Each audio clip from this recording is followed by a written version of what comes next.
welcome to Cloud Geek Education. In the previous lesson, we started the periodic table, right? So we talked about the properties of the periodic table. We even talked about group 1, and we ended where we talked about the reaction of the alkali metals, which are group 1 metals, their reaction with water. So in today's lesson, we are going to talk about their reaction with halogens.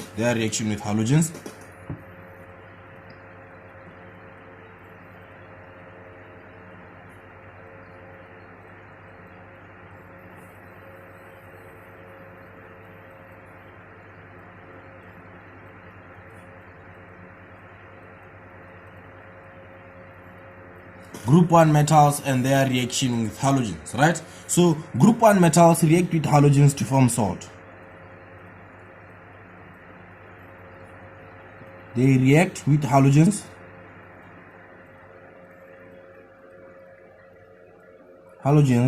to form salt, right? Junior school, you are taught that sodium chloride is the scientific name of salt, right? Sodium chloride, you're taught that it is a scientific name of salt. As you can see, sodium is a group 1 metal, chlorine is a halogen. So sodium and chlorine reacted to form sodium chloride. That is why I'm telling you that group 1 metals react with halogens to form salt, right? So the group 1 metals burn in halogens with a bright flame. They burn in group 1 metals or the alkali metals. I'll keep on combining this name. I'll use alkali metals, I'll use group 1 metals so that you can get used to this, so that you can get used and know that when I'm saying alkali metals, I mean group 1 metals. When I say group 1 metals, I mean alkali metals, right? So alkali metals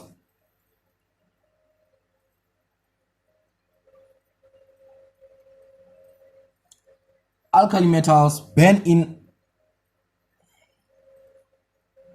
let's say for example chlorine as a halogen, burn in chlorine with a bright flame. With a bright flame, right? What more can we say? Yeah, we can also say the reaction becomes more vigorous when going from top to the bottom of the group. Yeah, the reaction becomes more vigorous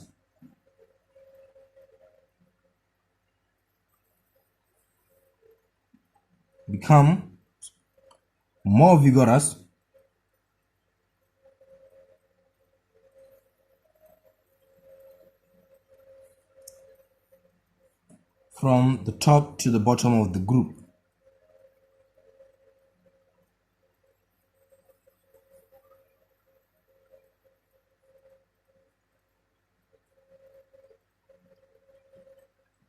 Right. So let's have examples. But before we have examples, let me see what more can we say about this.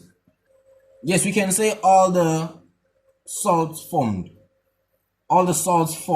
on the reaction with group 1 metals are soluble in water. Yeah, they are soluble in water and they are colorless, right? I'll just use chlorine for example. I'll say all chlorides formed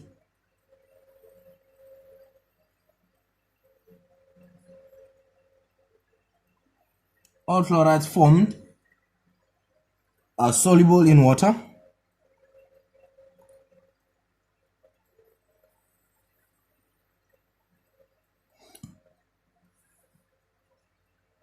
and they form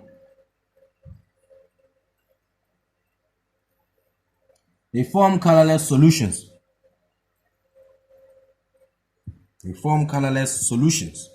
Right. So let's have examples.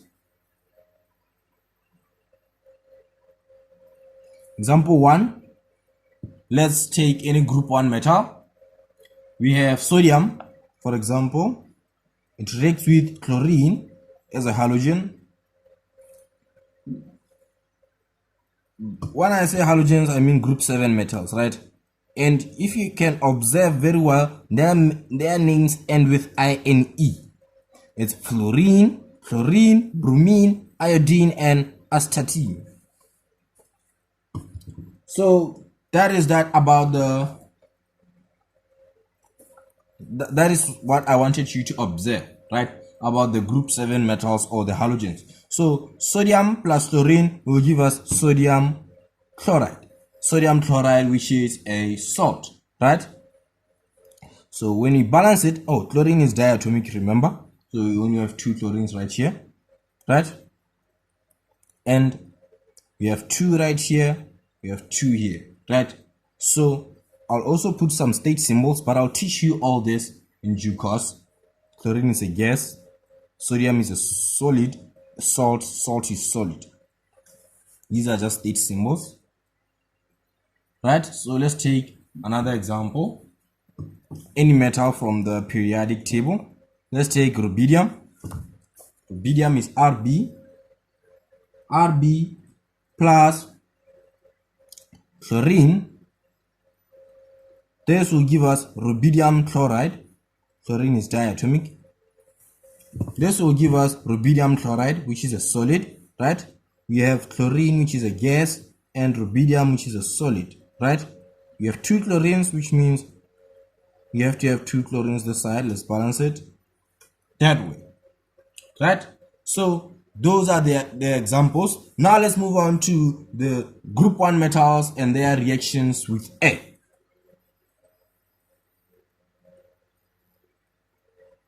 Reaction with air. Their reaction with air. So alkali metals readily burn in air to form basic oxide. That's why they are usually stored under oil, because they readily react with air. Air, we mean oxygen, right? So they readily react with air. That's why they are usually stored under oil, because they can easily react with air, right? So that's what you can say. You can tell that alkali metals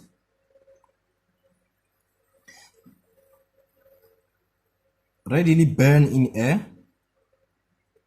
They readily burn in air to form basic oxide.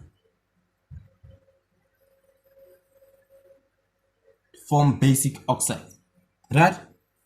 We have an alkali metal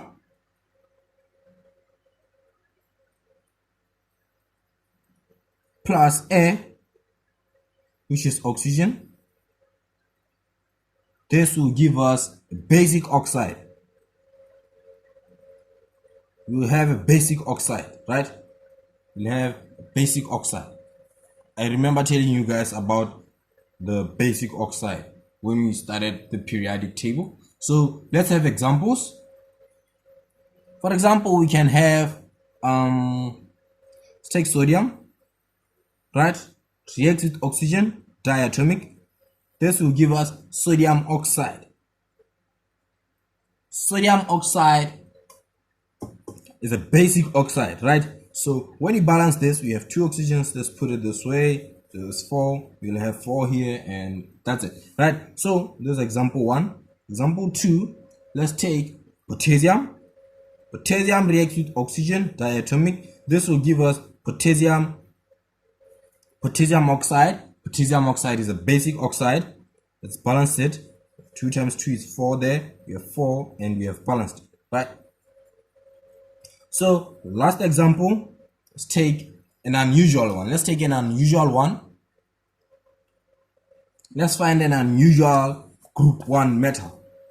Let's take calcium. Here is calcium, CS, right? We don't have space. Let's do it right here. Let's take calcium.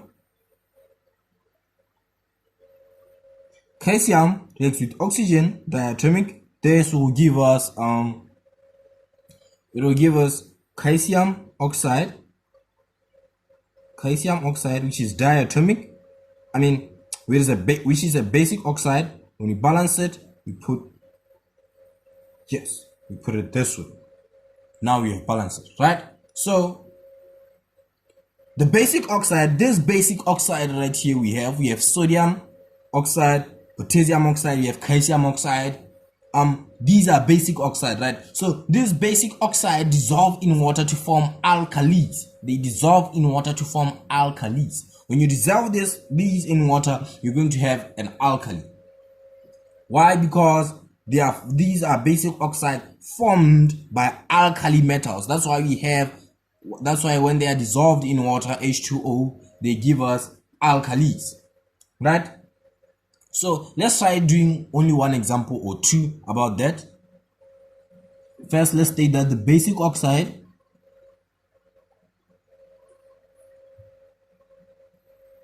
formed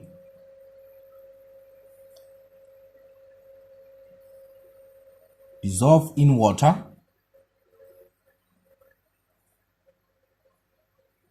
to form alkalis.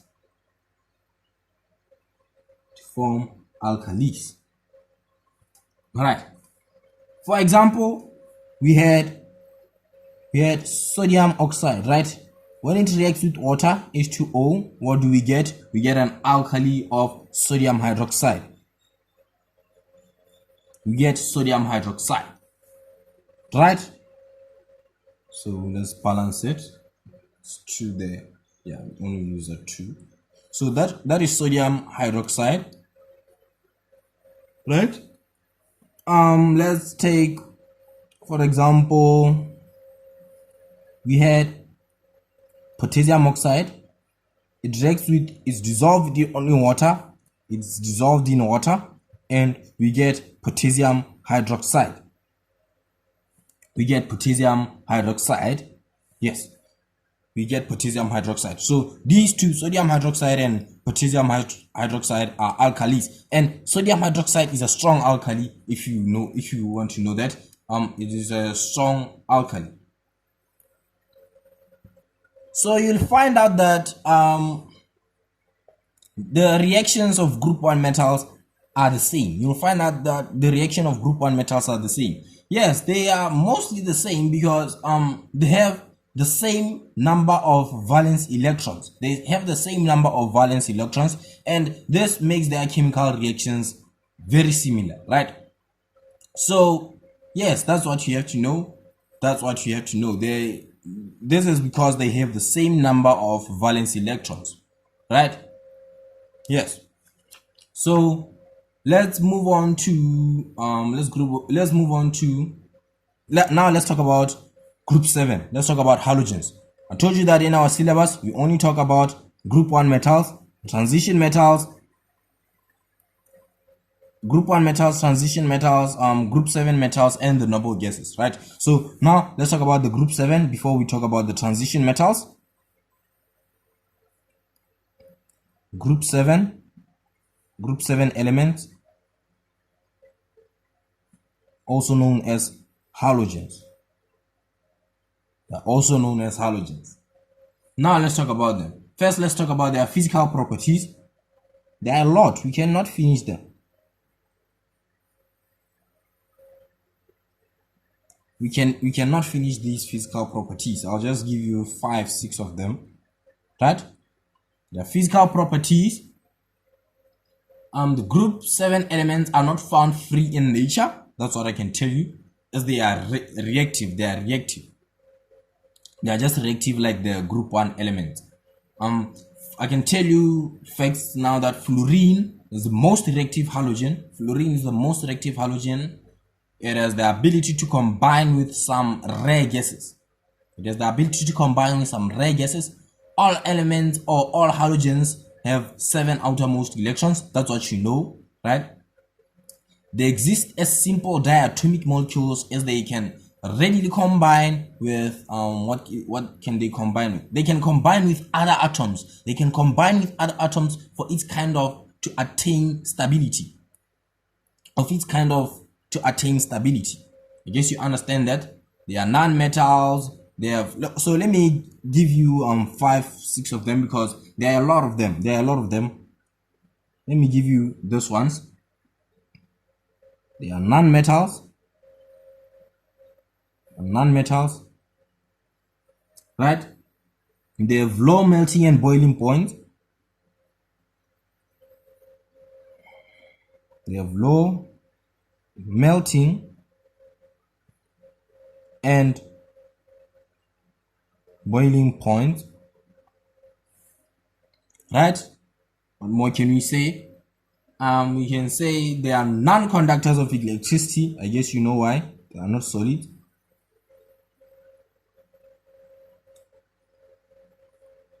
They are non-conductors of electricity. What can we say? Yes, you can also talk about their dissolving. You can tell that they dissolve readily in organic solvents. They dissolve in organic solvents. Let's talk about how. Let's take this. As we go down the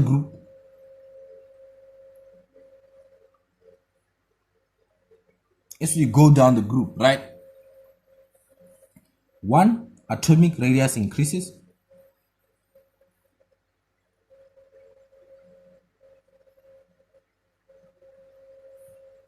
2. Density increases.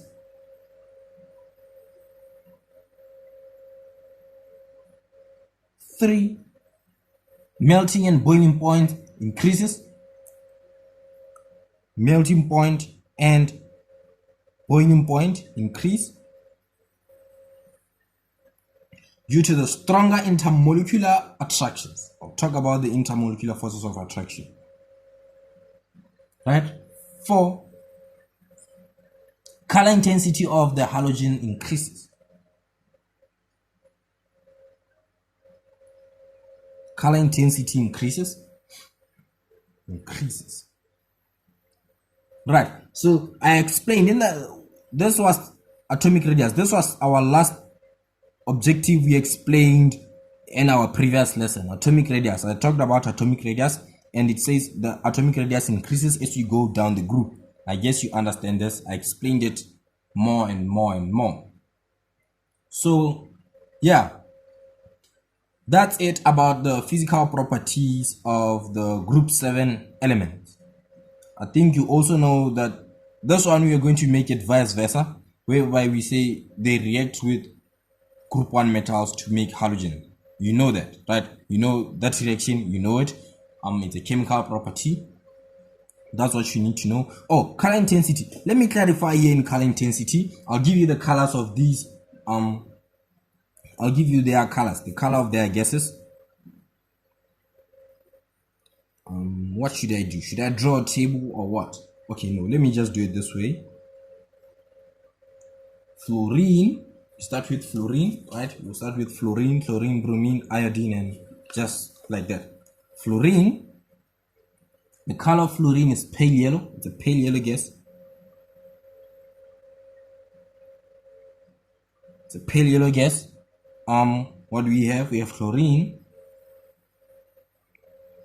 Chlorine is a yellowish green gas.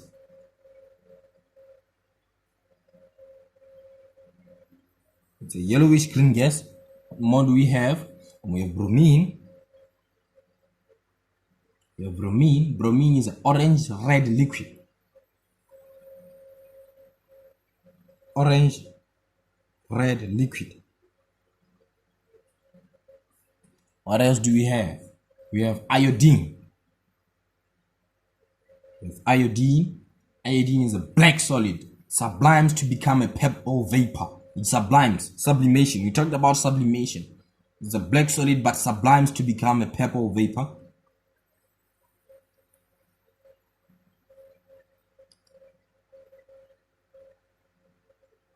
Sublimes to form what? Purple vapor. To form purple vapor. I don't have space. I'm sorry about that. Purple vapor. Right.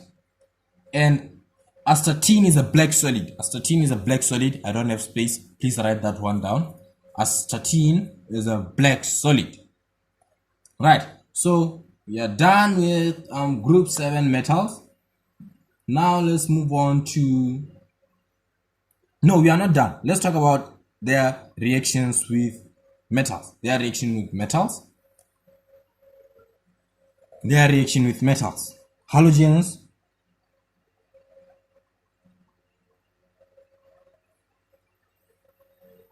and their reaction with metals.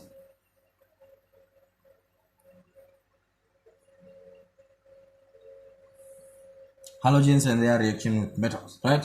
So the halogens, they readily gain one valence electron, right, to achieve the stable noble gas structure. They only gain one electron in formation of ions. After this lesson, we'll be doing formation of ions. You'll see what I'm talking about, right? So they gain one valence electron to achieve the stable noble gas structure. They are strong oxidizing agents, right?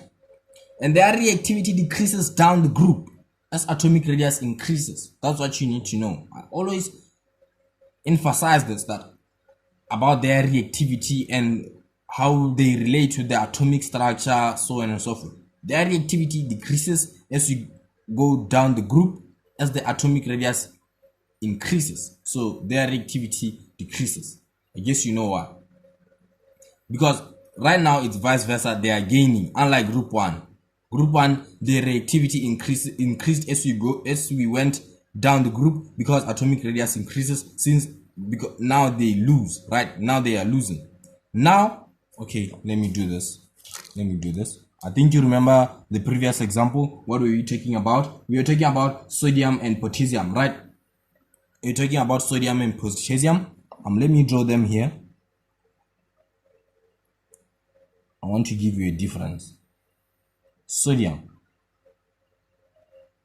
just look at sodium in the periodic table. Okay, it has 11 proton number, and yeah, you can just do it. I'm just sketching it, right? 1 2 3 4 5 6 7 8 9 10 11. It has one valence electron. Now let's take potassium. Let's take potassium. 1 2. Potassium has 19 protons, which means 19 electrons. 1 2 3 4 5 6 7 8 9 10 11 12 13 14 15 16 17 18.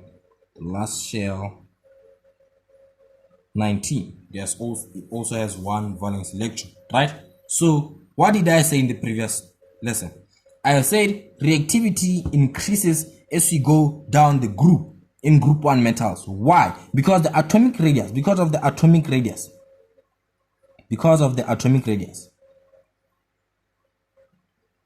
This atomic radius right here is short, right? So this makes sodium, this makes the distance between the nucleus or the proton and the valence electron, it makes the bond very strong since the distance is short, while this bond right here is weak because the distance is long, right? So the charge is weak. The charge here is weak. Yes, I wanted to use the word charge, not bond. The charge is weak because of the long distance. See, now the proton cannot charge the valence electron very well. While here, the proton can charge the valence electron very easily because what? The distance is short, making the charge very strong. Now, let's move on to, let's draw fluorine and chlorine. Fluorine has 9 protons, which means it has 9 electrons. 1 2 3 4 5 6 7 8 9. It has 1 2 3 4 5 6 7 valence electrons since it's in group 7. Let's draw chlorine. 1 2. Chlorine has, I think it's 17. Yes, it has 17. 1 2 3 4 5 6 7 8 9 10 11 12 13 14 15 16 and 17. They have 7 valence electrons. So now here the reactivity index. So when we talked about the group 1 metals, there's group 1, there's group 2. I mean group 7. So this is what happens here. Here the reaction occurs when we lose a valence electron. Now here reaction happens when we gain. Here we gain, you don't lose, we gain. Now tell me this. The atomic radius here and here. You can see that the atomic radius here is short while this one is long, right? So since now that the atomic radius here is short, it means the proton in the nucleus can charge these valence electrons, right? It can charge them, then this will make it to gain electrons, right? This will make it to gain electrons. What about here? The charge here is the charge between the proton and the valence electrons. It's weak because of the long distance, right? This will make what? This will make it to, yes, it will gain, but it will not gain as much as fluorine will gain because of the distance. It cannot charge another electron. Let's say it's reacting with chlorine is reacting with sodium, right, to form salt, right? When chlorine reacts with sodium to form salt, sodium will lose a valence electron while chlorine will gain, right? So what electron is sodium losing? Sodium is losing this electron right here. I really want to talk about bonding, but I'm just giving you a tip of bonding. Sodium loses one valence electron and it will come here, right? This electron will come here. We usually use a dot, right? This electron will come right here.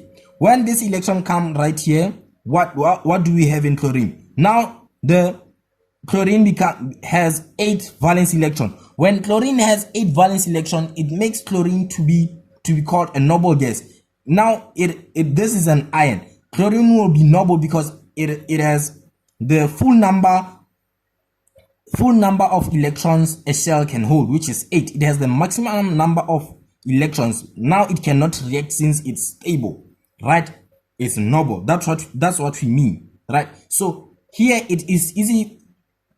So what I'm just trying to tell you right here is that the proton needs to charge this electron right here so that this electron can come. Now this cannot happen due to the atomic radius. The atomic radius has increased. Now the reactivity decreases. The reactivity decreases because atomic radius has increased. Please understand this, guys. You have to understand this even more and more and more. So I think I'm done.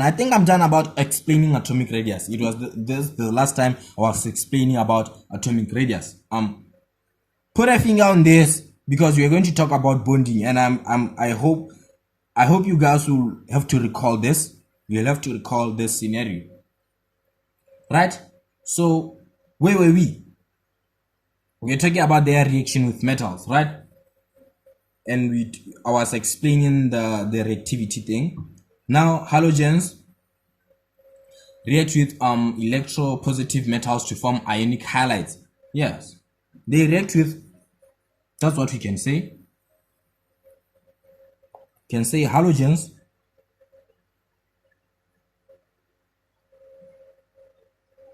react with electropositive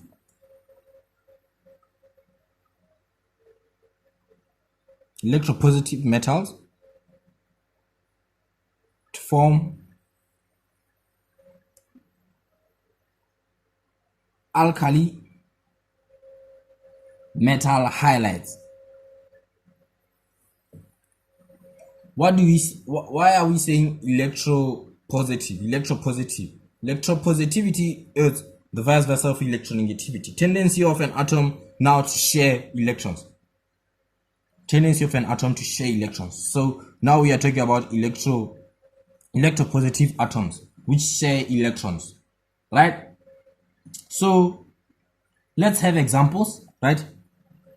Sodium is electropositive since it shares an electron, right? It reacts with chlorine as a halogen. We are going to have sodium chloride, which is a metal halide. It's an alkali, remember, alkali met to form alkali metal halides. We have done this reaction in the previous, right? Get sodium chloride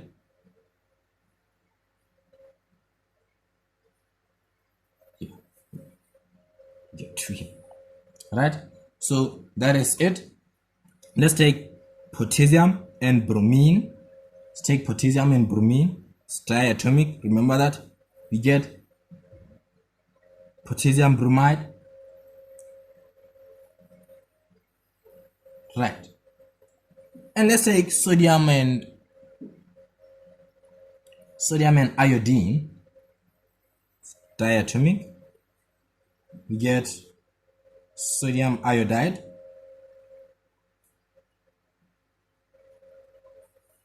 Get sodium iodide, right? This is the halogens reacting with electropositive metals. Now they react with transition metals. They react with transition metals to form solid metal halides of higher oxidation state. Let's take, for example, no, I have to write this down.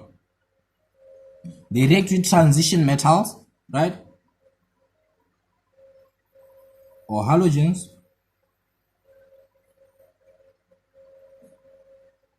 react with transition metals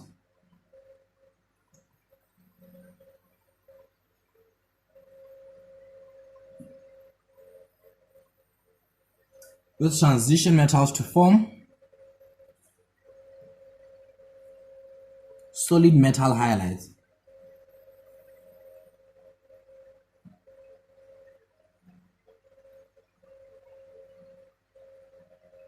Solid metal halides.